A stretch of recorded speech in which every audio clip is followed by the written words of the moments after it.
Salut tout le monde, bienvenue dans votre JT Lamb Arena. On commence avec une information exclusive qui pourrait bien faire bouger toute la prochaine saison. Un tournoi XXL est en préparation. Oui, vous avez bien entendu.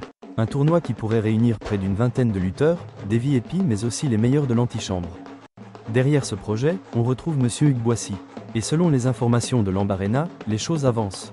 Eumeu Sène, Serigné Ndiaye 2, Général Malika, Gorasok, Fils de Bala, ce sont quelques-uns des noms qui circulent déjà autour de cette compétition. Cette semaine, une réunion importante s'est tenue à Sali avec plusieurs managers de lutteurs. Des chèques d'avance sur cachet avaient bien été préparés, mais ils n'ont finalement pas été récupérés. Dans une déclaration, Monsieur Hugues Boissy a expliqué que certaines démarches bancaires n'étaient pas encore finalisées. Résultat, les paiements sont temporairement reportés.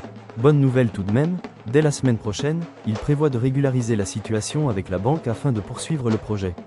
Le tournoi est donc toujours d'actualité. Les discussions continuent et Lamb Arena suivra ce dossier de très près. On reste dans l'actualité avec une nouvelle qui va faire plaisir aux amateurs de lutte. C'est désormais officiel, Bébé Diène est libre.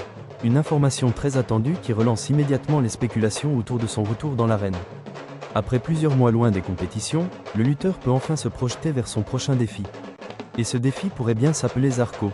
Leur affrontement est annoncé pour octobre 2026. Une affiche qui fait déjà beaucoup parler et que les amateurs attendent avec impatience. Si tout se déroule comme prévu, ce sera l'un des combats les plus attendus de la saison. Et on termine cette édition avec une belle performance à l'international. Le Sénégal continue de briller sur la scène mondiale du MMA.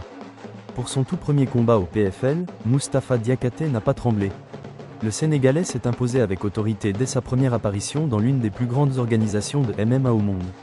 Une prestation solide qui confirme tout son potentiel. Cette victoire envoie un message fort, les combattants sénégalais ont désormais leur place parmi les meilleurs. Et Moustapha Diakhaté compte bien le prouver lors de ses prochains combats. Félicitations à lui pour cette entrée réussie au PFL. On termine ce JT avec l'image du jour, Adafas qui fête le grand Vagal de Touba à Paris. Je vous laisse regarder sa magnifique vidéo. Merci à tous d'avoir suivi ce JT Lamb Arena, prenez soin de vous et on se retrouve la semaine prochaine avec la nouvelle JT. Ciao ciao.